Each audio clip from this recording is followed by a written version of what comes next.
नमस्कार, पोखरा न्यूजमा स्वागत छ। समाचार सुरुवात गरौँ। गण्डकी प्रदेशमा मंगलबार थप 44 जनामा कोरोना भाइरस संक्रमण पुष्टि भएको प्रसंगबाट। गण्डकी प्रदेशमा मंगलबार थप 44 जनामा कोरोना भाइरस संक्रमण पुष्टि भएको छ। पोखरा महानगरका स्वास्थ्य महाशाखा प्रमुख हेमन्त शर्मा पौडेलले मंगलबार बिहान 6 का 45 वर्ष पुरुष र पोखरा 13 का 24 वर्ष महिलामा कोरोना देखिएको जानकारी दिनुभएको हो। मंगलबार बिहान पोखरा 6 मा संक्रमण पुष्टि हुने व्यक्ति पर्यटन व्यवसायी रहेको र उहाँ पोखराको चरक मेमोरियल हस्पिटलमा उपचाररत रहेको स्वास्थ्य निर्देशनालय गण्डकीले जनाएको हो। पोखरा 13 का संक्रमित भने होम आइसोलेसनमा रहेको निर्देशनालयले जनाएको छ। पोखरामा मंगलबार दिउँसो थप 1 जनामा कोरोना भाइरस संक्रमण पुष्टि भएको हो। संक्रमण पुष्टि हुनेमा गरिमा विकास बैंक डुम्रे शाखामा कार्यरत पोखरा 7 का 27 वर्ष पुरुष रहेको निर्देशनालयले जनाएको हो। मंगलबार बिहान लमजुङको बेसी शहरका 14 दिनका नाबालक सहित 26 जनामा कोरोना पुष्टि भएको छ। संक्रमण पुष्टि हुनेमा लमजुङको बेसी शहर स्थित सामुदायिक अस्पतालमा उपचाररत 14 दिने बालक सहित 22 देखि 55 वर्ष उमेर समूहका 5 जना तथा अस्पतालमा कार्यरत 53 वर्ष पुरुष, ग्लोबल आइएमई बैंकमा कार्यरत 25 देखि 35 वर्ष उमेर समूहका 5 जना कर्मचारी, 22 देखि 37 वर्ष उमेर समूहका 4 प्रहरी र 28 वर्ष 1 महिला पत्रकार रहेको स्वास्थ्य निर्देशनालय गण्डकीले उल्लेख गरेको हो। लमजुङका 16 देखि 51 वर्ष उमेर समूहका थप 10 जना कन्ट्याक्ट ट्रेसिङका आधारमा गरिएको परीक्षणमा कोरोना देखिएको निर्देशनालय गण्डकीले उल्लेख गरेको छ। मंगलबार बिहानै बागलुङ 10 का 25 वर्ष पुरुष र नवलपुरका 3 पुरुष तथा 7 महिलामा कोरोना देखिएको जनाइएको छ। नवलपुर विनय त्रिवेणीका 11 वर्ष बालिका तथा 26 वर्ष पुरुष र देवचुलीका 6 वर्ष बालिका सहित 6 महिला र 2 पुरुषमा कोरोना पुष्टि भएको निर्देशनालयले जनाएको छ। मंगलबार दिउँसो भानुको 7 का 52 वर्ष पुरुष, हुलाकमा कार्यरत तनहु व्यास 5 की 23 वर्ष महिला, आबु खैरेनी 3 का 29 वर्ष जीव चालक तथा पर्वत कुशमा नगरपालिकाको क्वारेन्टिनमा रहेका जलजला 7 का 37 वर्ष पुरुषमा कोरोना पुष्टि भएको जनाइएको छ। यससँगै गण्डकी प्रदेशमा कोरोना संक्रमितको संख्या 2210 पुगेको छ।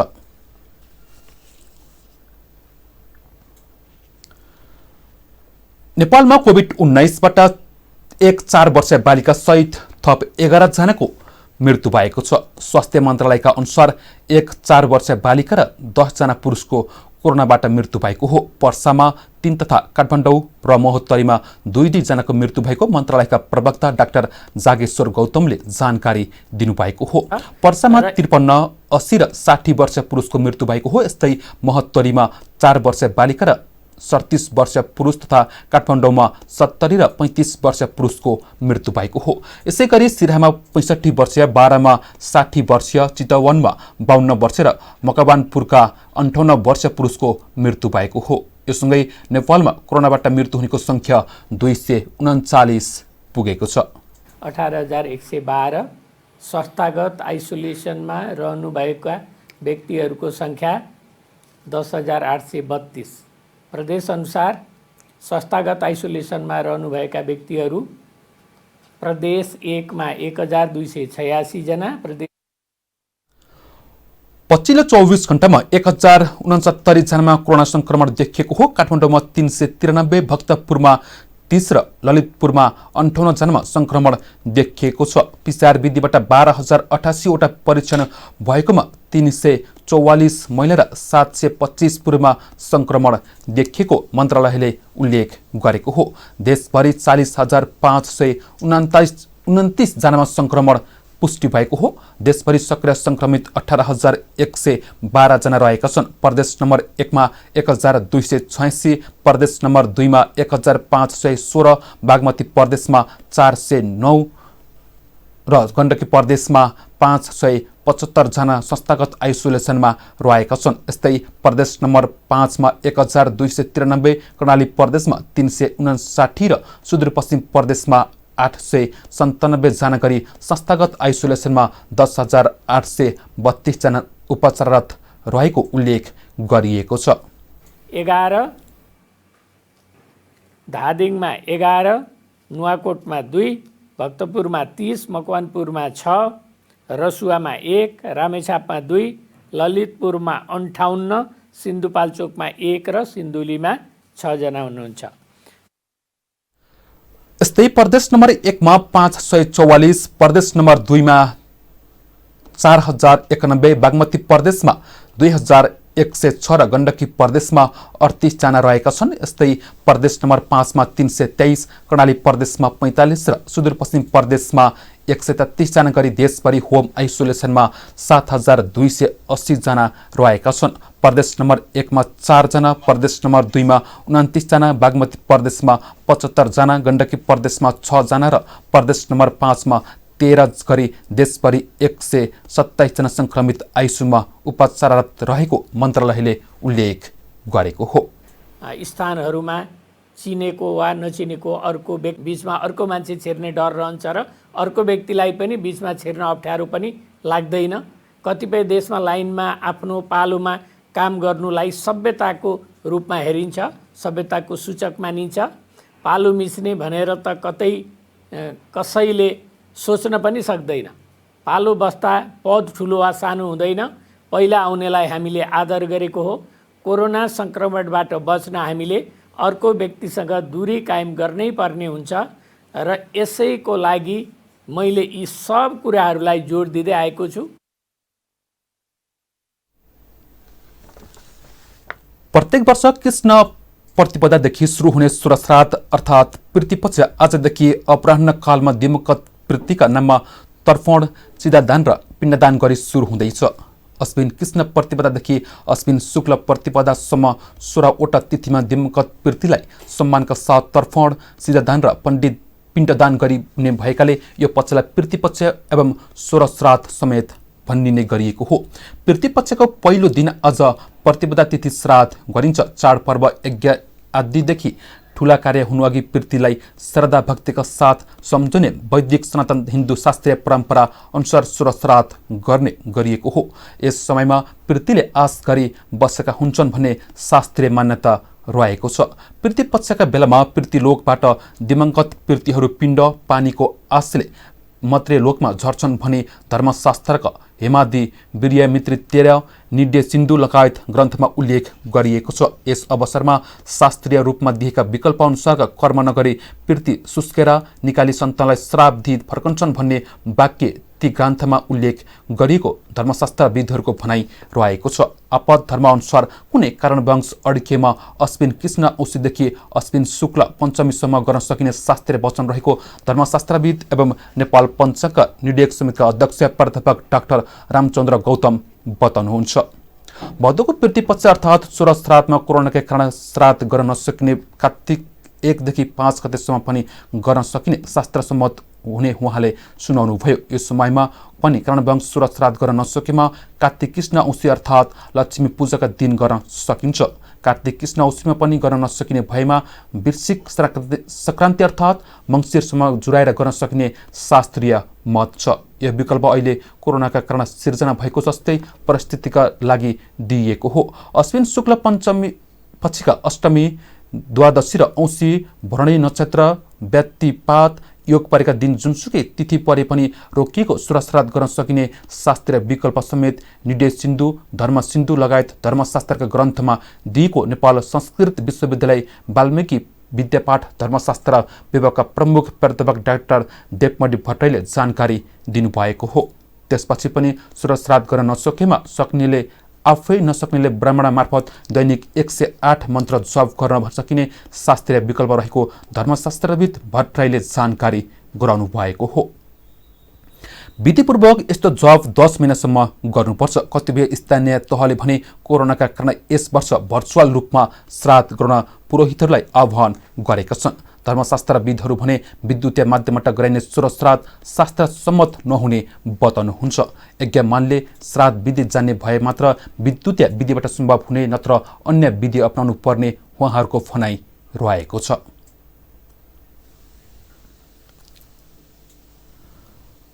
जिल्ला प्रहरी कार्यालय कास्कीले एकै दिन 28 जना फरार प्रतिवादीलाई पक्राउ गरेको छ। कास्की जिल्ला अदालत तथा जिल्ला प्रशासन कास्कीको फैसलाबाट विभिन्न मुद्दाहरूमा कैद र जरिवाना सजाय तोकिएका 28 फरार प्रतिवादीहरू मङ्गलबार पक्राउ परेको कास्की प्रहरी प्रवक्ता डीएसपी सुभाष हमालले जानकारी दिनुभएको हो।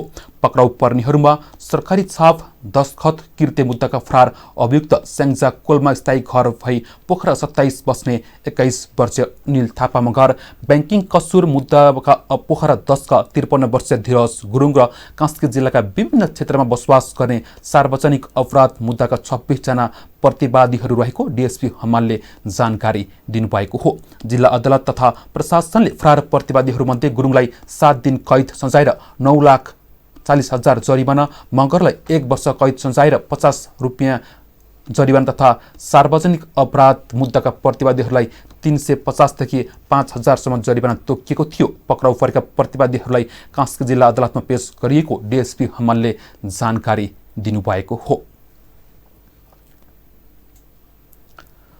सर्जिकल व्यवसायमाथि कुटपिट भएपछि काठमाडौँको त्रिपुरेश्वरका क्षेत्रका व्यवसायीहरू आन्दोलित भएका छन्।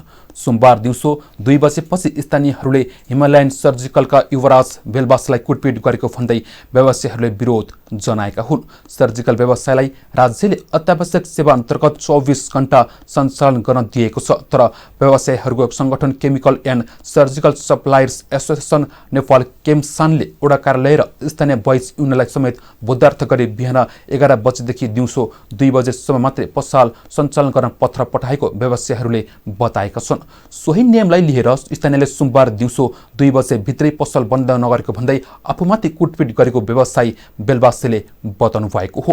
दिउँसो 2 बजे केही मिनट जाँदा पसलमा रहेका ग्राहकलाई सामान दिई पसल बन्द गर्ने लाग्दा केही व्यक्तिको समूहले कुटपिट गरेको उहाँको भनाइ रहेको छ। भिडभाड बढी भयो अनि उनीहरू एकाएक आएर भित्र म बसिरहेको थिएँ अनि जबरजस्ती यहाँ तानेर ल्याएर अनि यहाँ कुटपिट गरे हो। त्यही भएको। अब त्यो के कसले गर्यो के गर्यो त्यो चाहिँ मलाई थाहा छैन। यहाँ टोलको मान्छेहरू भनेर भन्छ, त्यो चाहिँ मलाई थाहा छैन। भएको त्यही हो। कारबाही त हुनु पर्यो। अब त्यसरी त कसैलाई उ गर्न त भएन। भन्न यदि 2 बजेभित्र बन्द गर्नुहोस् भनेर भने भए हुन्थ्यो, तर हातपातै गरेर त्यो त राम्रो भएन। व्यवसायीहरूले कुटपिट गर्ने व्यक्तिलाई पक्राउ गरी तत्काल कारबाही गर्न माग गरेका छन्। कोभिड-19 संक्रमणको जोखिमलाई ध्यान दिएर अहिलेसम्म केमसान र स्थानीयले बनाएको नियमलाई मान्दै आएको, तर व्यवसायीमाथि नै कुटपिट हुन थालेपछि त्यस्तो नियम नमान्ने उनीहरूले बताएका हुन्। सर्जिकल सप्लायर्स एसोसिएसन अफ नेपालका केन्द्रीय प्रवक्ता आशिष प्याकुरेलले कुटपिट गर्ने व्यक्तिमाथि कारबाहीको माग गर्नुभयो। उहाँले व्यवसायीमाथि कुटपिट गर्नेहरूले बनाएको नियम गैर कानुनी भएको भन्दै राज्यले बन्द गर्न नभन्दासम्म 24 घण्टा पसल सञ्चालन गर्ने बताउनुभयो।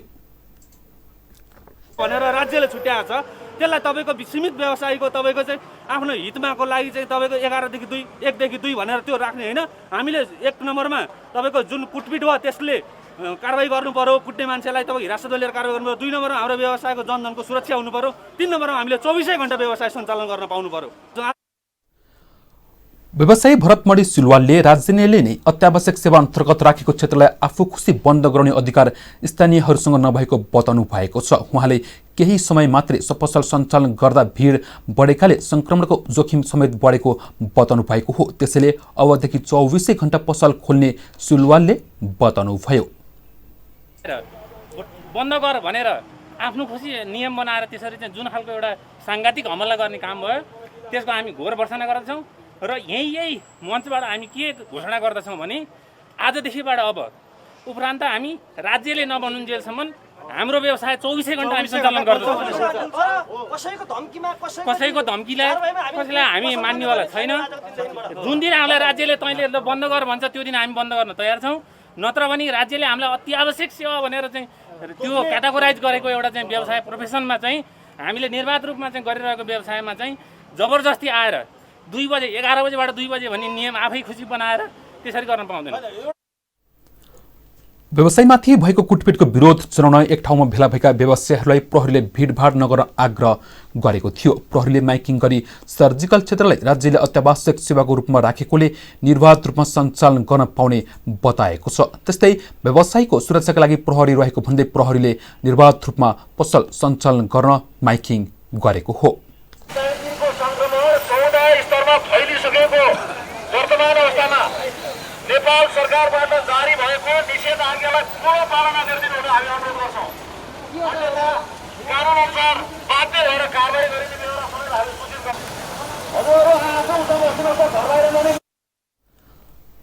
सर्जिकल व्यवसायलाई सरकारले अत्यावश्यक सेवा अन्तर्गत राखेको छ, तर पनि त्रिपुरेश्वर क्षेत्रका व्यवसायीहरूले स्थानीयहरूको आग्रहलाई स्वीकार गर्दै बिहान 11 बजेदेखि दिउँसो 2 बजेसम्म पसल सञ्चालन गर्दै आएका थिए। जोखिम मूल्यले काम गरिरहेका व्यवसायमाथि कुटपिट हुनेले आफूहरू असुरक्षित भएको महसुस भएको भन्दै घटनाको जिम्मेवारी केम्सन ओडा कार्यालय र स्थानीय बोइज युनियनले लिनुपर्ने व्यवसायीहरूले माग गर्दै आएका छन्।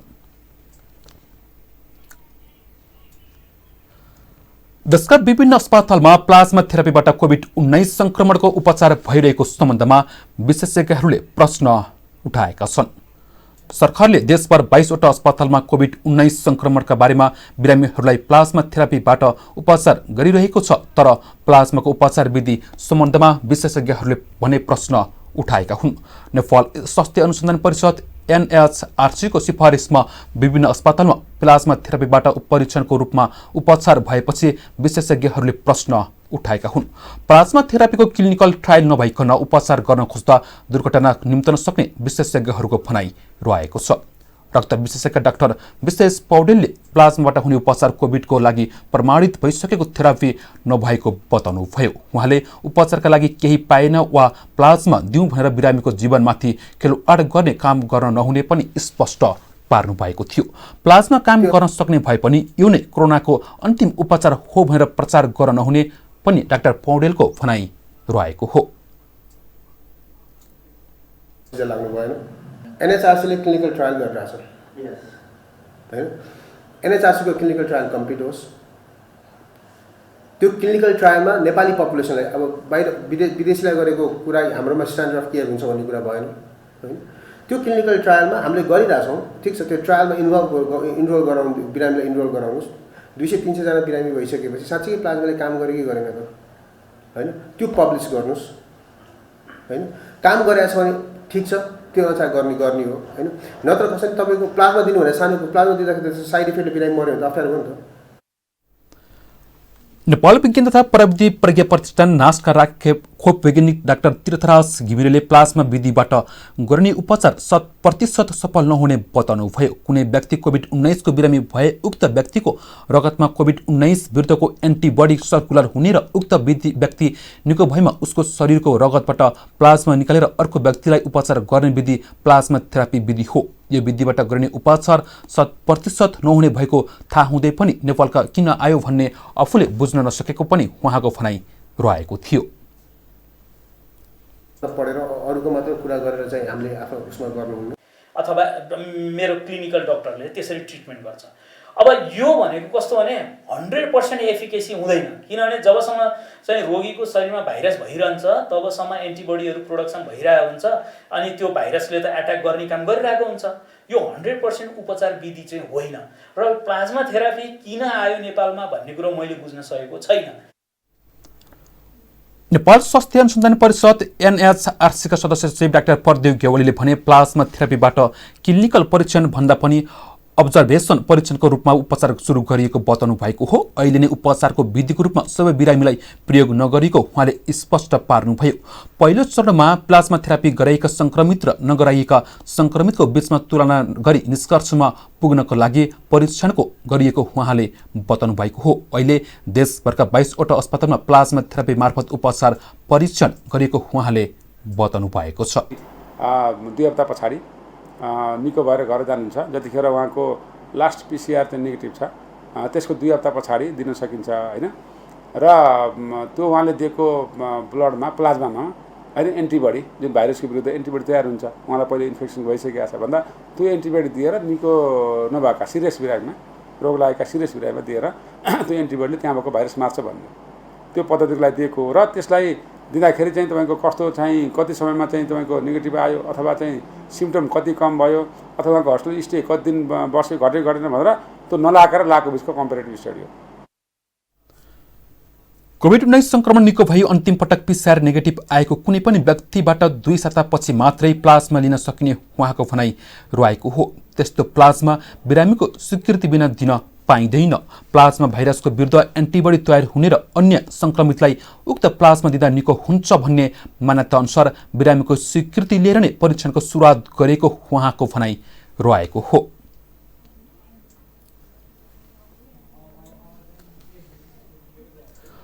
पोखरा न्युजमा अब आर्थिक समाचार।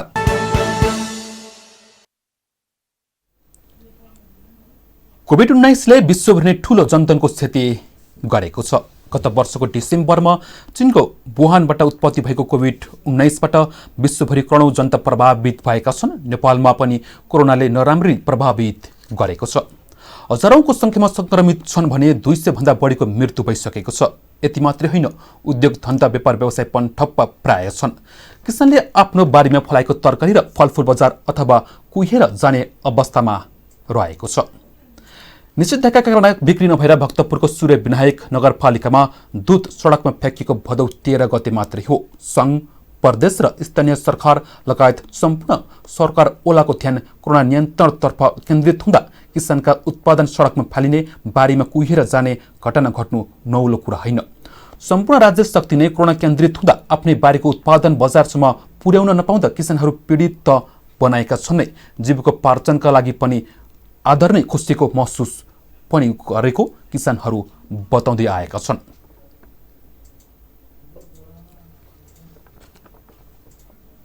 अर्थव्यवस्था नै छैन।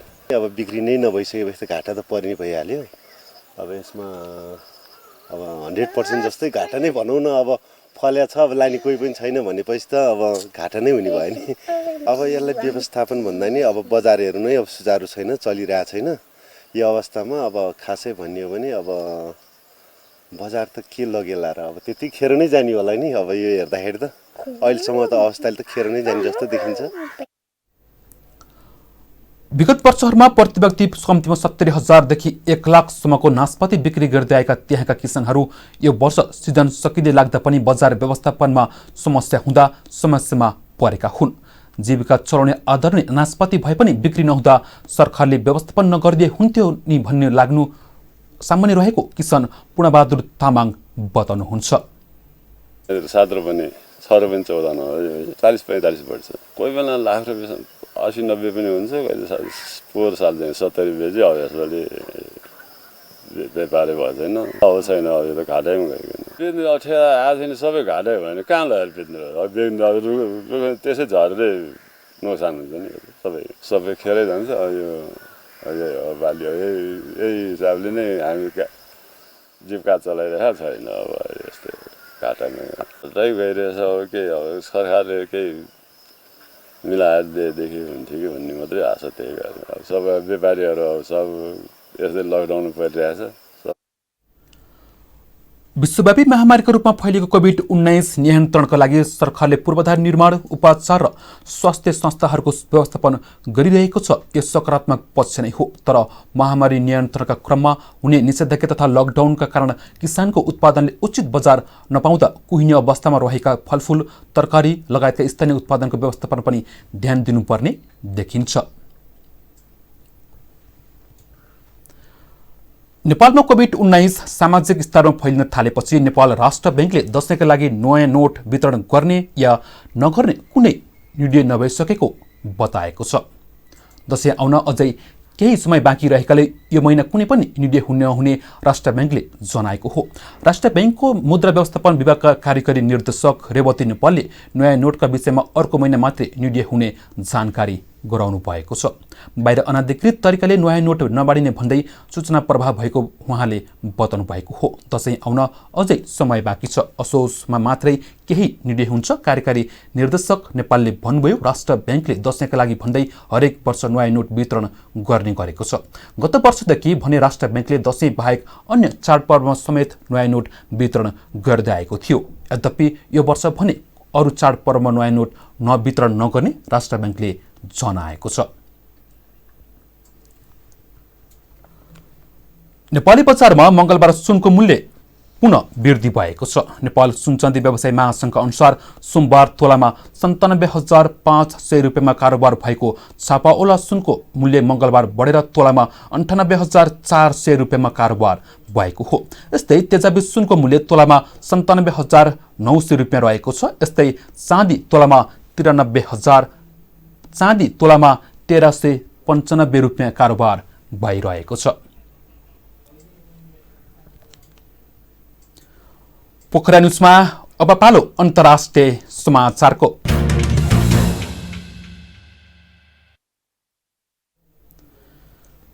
चीन सरकारका समर्थनमा रहेका एक नयाँ योजना अनुसार हङकङमा कोरोना भाइरसका मास टेस्टिङ सामूहिक परीक्षण सुरु भएको छ। तर लोकतन्त्रको समर्थक नेताहरू चीनले सामूहिक परीक्षणको बहानामा हङकङमा नागरिकले DNA सङ्कलन गरिरहेको बताइरहेका छन्। उनीहरूको यो परीक्षणलाई बहिष्कार गरिएको हो। शैक्षिक रूपमा भइरहेको सामूहिक परीक्षणमा चीनीय स्वास्थ्यकर्मीहरूले सहयोग गरिरहेका छन्। शनिबार यो परीक्षणको रजिस्ट्रेसन सुरु भए त 5 लाख भन्दा धेरैले निशुल्क परीक्षणका लागि रजिस्ट्रेसन गराइसकेका छन् भने हङकङको जनसङ्ख्यामा 75 लाख रहेको उल्लेख गरिएको छ। स्वास्थ्यकर्मीहरूको युनियनले यो योजनाको आलोचना गर्दै कुनै चिजको लक्ष्य बनाएर गरिएको परीक्षणले नै राम्रो परिणाम आउने बताइरहेका छन्। प्रशासनले आलोचनालाई झुटो आरोप भन्दै खारेज गरिरहेको छ। युनिभर्सल टेस्टिङले संक्रमण फैलिन नदिन र महामारी रोक्नको लागि मद्दत गर्ने प्रशासनले बताएको छ। हङकङमा अहिलेसम्म 5000 जनामा कोरोना भाइरस संक्रमण पुष्टि भइसकेको छ। पोखरा न्युजमा अब खेल समाचार।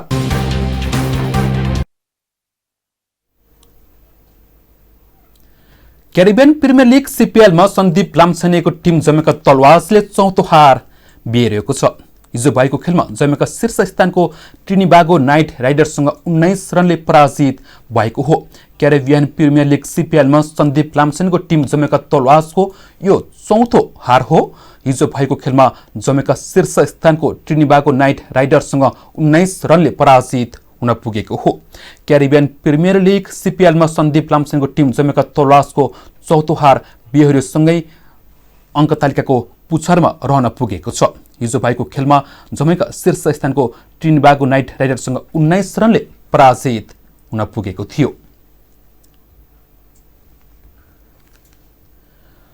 घरेलु टिम इङ्ल्यान्डले पाकिस्तान विरुद्धको दोस्रो 2020 क्रिकेटमा जित हात पारेको छ।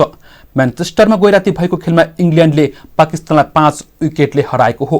ओल्ड ट्राफोर्डमा पाकिस्तानले दिएको 196 रनको लक्ष्यलाई इङ्ल्यान्डले 19 ओभर 1 बलमा मात्र 5 विकेट गुमाएर पूरा गर्यो। इङ्ल्यान्डको जितमा कप्तान इयान मोर्गनले 66 रनको अर्धशतकीय इनिङ खेले। यस्तै डाभिड मालनले अविजित रहँदै 54 रनको अर्धशतकीय इनिङ खेले। त्यसबाहेक इङ्ल्यान्डका जोनी वेस्टले 44 तथा टम ब्याटनले 20 रन बनाए। पाकिस्तानका सावत खानले 3 तथा हारिस राउफले 2 विकेट लिए। यसअघि पहिले ब्याटिङ गरेको पाकिस्तानले 20 ओभरमा 4 विकेट गुमाएर 195 रन बनाएको थियो। दोस्रो 2020 जित निकालेसँगै 3 खेलको सिरिजमा इङ्ल्यान्डले 1-0 को अग्रता बनाएको छ। दुई टिम बीचको अन्तिम तथा तेस्रो खेल आज हुँदैछ। अब मौसम सम्बन्धी समाचार।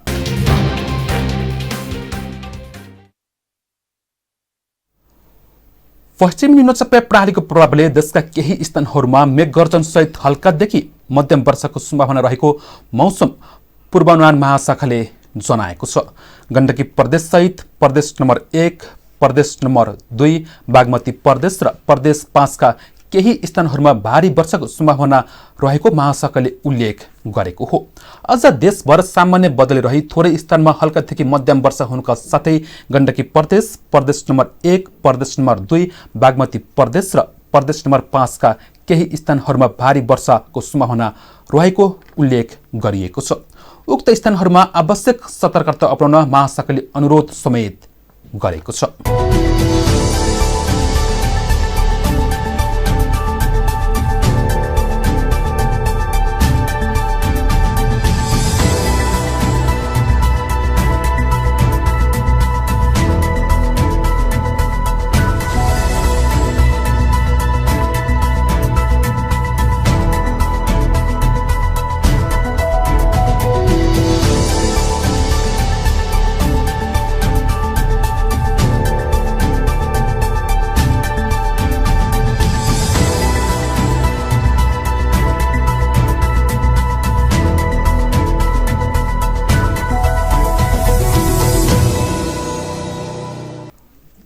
अहिलेलाई पोखरा न्यूज यति नै। हामीलाई आज्ञा दिनुहोस्।